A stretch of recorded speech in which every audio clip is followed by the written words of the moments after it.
स्वागत है आपका YouTube के करियर अकेडमी के चैनल पर। तो आज की क्लास में हम करंट अफेयर करेंगे। जैसे कि आपको पता है KVS का और CHSL का एग्ज़ाम आ चुका है, तो मैं उसके लिए कुछ करंट अफेयर के क्वेश्चन आपके साथ डिस्कस करूंगा। तो सबसे पहले आते हैं हम GST पर। तो आपको पता है गुड्स और सर्विस टैक्स जो है भारत में एक सिंगल टैक्स स्टार्ट किया जा रहा है। तो गुड्स और सर्विस टैक्स जो है एक इनडायरेक्ट टैक्स है जो भारत में 122वां 122 अमेंडमेंट बिल के आधार पर पार्लियामेंट में इंट्रोड्यूस हुआ, तो संसद द्वारा पास किया गया है। ठीक है, इसके बाद जीएसटी जो है अप्रैल 2017 से भारत में लागू होगा। जीएसटी जो है एक सिंगल टैक्सेशन सिस्टम है, यानी एक एकीकृत कर है जिसमें सभी राज्यों में और केंद्र में सभी एक प्रकार के टैक्स हो जाएंगे। इसमें एक्साइज टैक्स यानी उत्पाद शुल्क, सर्विस टैक्स यानी सेवा शुल्क और वैट आदि टैक्स जो है समाप्त होंगे। उनके आधार पर एक जीएसटी सिंगल टैक्स जो है भारत में लागू होगा। तो जीएसटी जो है संसद द्वारा पास किया गया और इसका 101 संशोधन एक्ट जो है वो बनेगा, यानी 101 संशोधन एक्ट बनेगा और 122वां जो है ये बिल था। ठीक है जी। फिर क्वेश्चन आता है जीएसटी को अप्रूव करने वाली पहली स्टेट थी असम, ठीक है जी, और दूसरी स्टेट थी बिहार। ठीक है जी।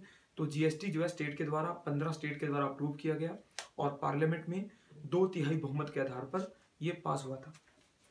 नेक्स्ट आता है जी जीएसटी में आपको पता होगा कि 5% से लेकर 28% तक के रेट होंगे जो केंद्र और राज्यों के बीच में लगेंगे। जीएसटी जो है 3 लेवल में है। एक स्टेट जीएसटी है यानी राज्य जीएसटी, एक आता है सेंट्रल जीएसटी यानी केंद्र जीएसटी, और एक आईजीएसटी यानी इंटीग्रेटेड जीएसटी। 3 जीएसटी होंगे जो इंटीग्रेटेड रूप से लगेंगे। फिर क्वेश्चन आएगा कि प्रोजेक्ट सक्षम जो है जिसके आधार पर जीएसटी के लिए एक सिस्टम बनाया जा रहा है जिसमें एकीकृत टैक्स जो है पे किया जाएगा, टैक्स कलेक्शन की जाएगी, उसका नाम है प्रोजेक्ट सक्षम। भारत सरकार ने प्रोजेक्ट सक्षम जो है central board of excise and custom यानी CBEC के आधार पर एक प्रोजेक्ट लॉन्च किया है जो जीएसटी के लिए नेटवर्क का निर्माण करेगा और इसका नेटवर्क बनेगा GSTN यानी गुड्स सर्विस टैक्स नेटवर्क। एक ऐसा नेटवर्क होगा जो इंटरनेट सर्वर बेस्ड होगा जिसमें सारा ऑनलाइन टैक्सेशन जो है पे किया जाएगा। फिर आता है जी प्रधानमंत्री नरेंद्र मोदी द्वारा भारत में आपको पता है 2016 में कई स्कीमें लॉन्च की गई हैं। जैसे एक स्कीम का नाम बताता हूँ आपको, जीरो डिफेक्ट और जीरो इफेक्ट। ये जो है स्मॉल इंडस्ट्री की स्कीम है जिसमें ऐसे उत्पाद तैयार किए जाएंगे जो जीरो डिफेक्ट के होंगे, जिनमें कोई कमी नहीं होगी, और जीरो इफेक्ट यानी उनका इन्वायरमेंट पे कोई नेगेटिव इम्पैक्ट नहीं होगा। ये स्कीम जो है पंजाब में लुधियाना से स्टार्ट की गई थी। इसके बाद आता है प्रधानमंत्री जी ने भारत में जैसे प्रधानमंत्री सुरक्षित मातृत्व योजना का स्टार्टिंग की है जिसमें गर्भवती महिलाओं के लिए सुविधाएं दी जाएंगी, उनका फ्री चेकअप होगा। फिर क्वेश्चन आता है जी प्रधानमंत्री ने ग्राम उदय से भारत उदय के बीच में स्कीम लॉन्च की है जिसका उद्देश्य है गांवों का उत्थान, विलेज एम्पावरमेंट उसका उद्देश्य है। फिर क्वेश्चन आएगा जी उड़ान स्कीम जो है भारत में सस्ती एयर सेवाएं यानी सस्ती उड़ान सेवाओं के लिए एक योजना शुरू की गई है जिसमें 2500 रुपये फेयर रखा गया है और ये सेवाएं जो है भारत में डोमेस्टिक ट्रैफिक यानी डोमेस्टिक एयरवेज को बढ़ावा देंगी उड़ान स्कीम। ठीक है जी। फिर आता है जी नेक्स्ट में राष्ट्रीय एकता दिवस मनाया गया। ये 31 अक्टूबर को मनाया गया था और ये मनाया गया सरदार वल्लभ भाई पटेल की याद में। तो नेशनल यूनिटी डे भी कह देते हैं, यानी एकता दिवस जो है वल्लभ भाई पटेल की याद में मनाया जाता है। फिर आता है जी भारत और जापान ने इस साल में न्यूक्लियर डील की है जिस डील का नाम है सिविल न्यूक्लियर एग्रीमेंट। तो भारत के साथ जापान जो है शांतिपूर्ण तरीके से परमाणु ऊर्जा में सहयोग कर रहा है। इसके अलावा भारत ने साउथ कोरिया यानी दक्षिणी कोरिया के साथ DTAA यानी डबल टैक्सेशन अवॉइडेंस एग्रीमेंट किया है। ये हमने साउथ कोरिया के साथ किया है। नेक्स्ट आता है जी USA में जैसे आपको पता है इस साल इलेक्शन हुए हैं, तो वहां पर प्रेसिडेंट के इलेक्शन हुए हैं। तो US में 50 स्टेट हैं, 50 स्टेट्स हैं। तो वहां पर 2 मेजर पार्टीज होती हैं, डेमोक्रेट और रिपब्लिक। तो इस बार रिपब्लिकन कैंडिडेट जो है डोनाल्ड ट्रंप जो है जीते हैं और उन्होंने हिलेरी क्लिंटन को डिफीट किया है, वो डेमोक्रेट पार्टी से थी। ठीक है जी। तो डोनाल्ड ट्रंप जो है इस बार राष्ट्रपति प्रेसिडेंट बने हैं और जनवरी 20 से वो स्टार्ट करेंगे। फिर आता है art of deal. Donald Trump की बुक का नाम है आर्ट ऑफ डील। ठीक है जी। फिर नेक्स्ट आता है जी यूएस में जो इलेक्शन होते हैं उनको प्राइमरी इलेक्शन कहा जाता है, यानी वहाँ पर प्राइमरी के इलेक्शन होते हैं और प्राइमरी के इलेक्शन के बाद वहाँ पर प्रेसिडेंट को नॉमिनेट किया जाता है। फिर क्वेश्चन आता है Dada Saheb Phalke film foundation award जो है ये प्रियंका चोपड़ा को मिला है। तो प्रियंका चोपड़ा को मिला है Dada Saheb Phalke film foundation award. फिर नेक्स्ट आता है जी Nobel peace prize. Nobel peace prize जो है वो इस बार मिला है जुआन मैनुअल सेंटोस को।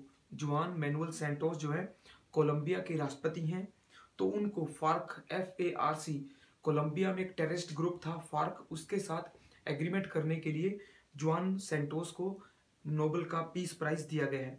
मेडिसिन का नोबेल प्राइज आता है योशिनोरी ओशुमी को। ये जापान के बायोलॉजिस्ट हैं, इनको मेडिसिन का नोबेल अवार्ड मिला है योशिनोरी ओशुमी। फिर आता है केमिस्ट्री में। केमिस्ट्री में 3 लोगों को मिला है जीन पियरे स्यूवेज, सेकंड है फ्रेजर स्टोडर्ट और थर्ड है बर्नार्ड फेरिंगा। तो पहला आएगा जीन पियरे स्यूवेज, फ्रेजर स्टोडर्ट और बर्नार्ड फेरिंगा। ये 3 जो है केमिस्ट्री में इनको नोबेल अवार्ड मिला है। फिजिक्स का आता है पहले पर्सन है डेविड ट्यूलिस और सेकंड आएंगे डंकन हेल्डेने, थर्ड आएंगे माइकल कॉस्टलिट्ज। तो यहाँ भी फिजिक्स में भी 3 लोगों को मिला है, फिजिक्स में और केमिस्ट्री में 3-3 लोगों को मिला है। नोबेल लिटरेचर आता है शांति का बॉब डायलन को मिला है, USA के हैं बॉब डायलन। तो इनको मिला है म्यूजिक कैटेगरी में, यानी इनको नोबेल मिला है लिटरेचर के लिए, बट ये म्यूजिशियन है। फिर आता है नोबेल प्राइज इकोनॉमिक्स।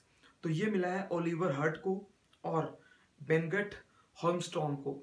तो 2 लोग हैं ओलिवर हर्ट और बेनगट होल्मस्टॉर्म, इन दोनों को इकोनॉमिक्स में नोबेल पीस प्राइज या इकोनॉमिक्स आदि प्राइज मिले हैं। तो नोबेल आपको पता है ओस्लो से दिए जाते हैं, ओस्लो यानी नॉर्वे की कैपिटल आती है ओस्लो। फिर आता है नोबेल इकोनॉमिक्स, ये दिया जाता है स्टॉकहोम से, ठीक है जी। नेक्स्ट आता है द्रोणाचार्य अवार्ड, ये कोच को दिया जाता है भारत में। तो 3 लोगों को मिला है द्रोणाचार्य, राजकुमार शर्मा, रमेश और नंदी, सॉरी ये 5 लोगों को मिला है नंदी, रमेश, विश्वेश्वर, सागर मल दयाल। तो 5 लोगों को द्रोणाचार्य अवार्ड दिया गया है।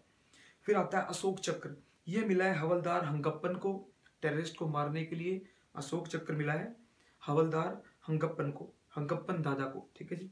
नेक्स्ट आता है राजीव गांधी नेशनल सद्भावना अवार्ड, ये दिया गया है सुभा मुदगल को। तो राजीव गांधी सद्भावना अवार्ड जो है सुभा मुदगल। फिर आता है रमन मैग्सेसे अवार्ड, जिसको एशियन नोबेल कहा जाता है, फिलीपींस मनीला से दिए जाते हैं। ये मिले हैं 2 लोगों को, बेजवाड़ा विल्सन, ये सोशल वर्कर हैं बेजवाड़ा विल्सन, इन्होंने भारत में सफाई कर्मचारी आंदोलन चलाया था। तो बेजवाड़ा विल्सन को पहला अवार्ड मिला है रमन मैग्सेसे। सेकंड पर्सन आते हैं, ये हैं जी थोडूर मडाबुसी कृष्णा। तो थोडूर मदाबासी कृष्णा जो है ये कर्नाटक म्यूजिक से हैं, तो इन दोनों को रमन मैग्सेसे अवार्ड दिया गया है। BC रॉय अवार्ड जो है मेडिसिन में दिया जाता है, मेडिकल लाइन में दिया जाता है, ये डॉक्टर्स को मिला है, 25 डॉक्टरों को इस बार मिला है। फिर आता है जी अमीर अमनुल्ला खान, अमीर अमनुल्ला खान अवार्ड जो है ये अफगानिस्तान का हाईएस्ट सिविलियन अवार्ड है, ये मिला है नरेंद्र मोदी को, यानी प्रधानमंत्री नरेंद्र मोदी को ये मिला है। फिर आता है सरस्वती सम्मान, ये मिला है पद्म सचदेव, पद्म सचदेव को मिला है सरस्वती सम्मान।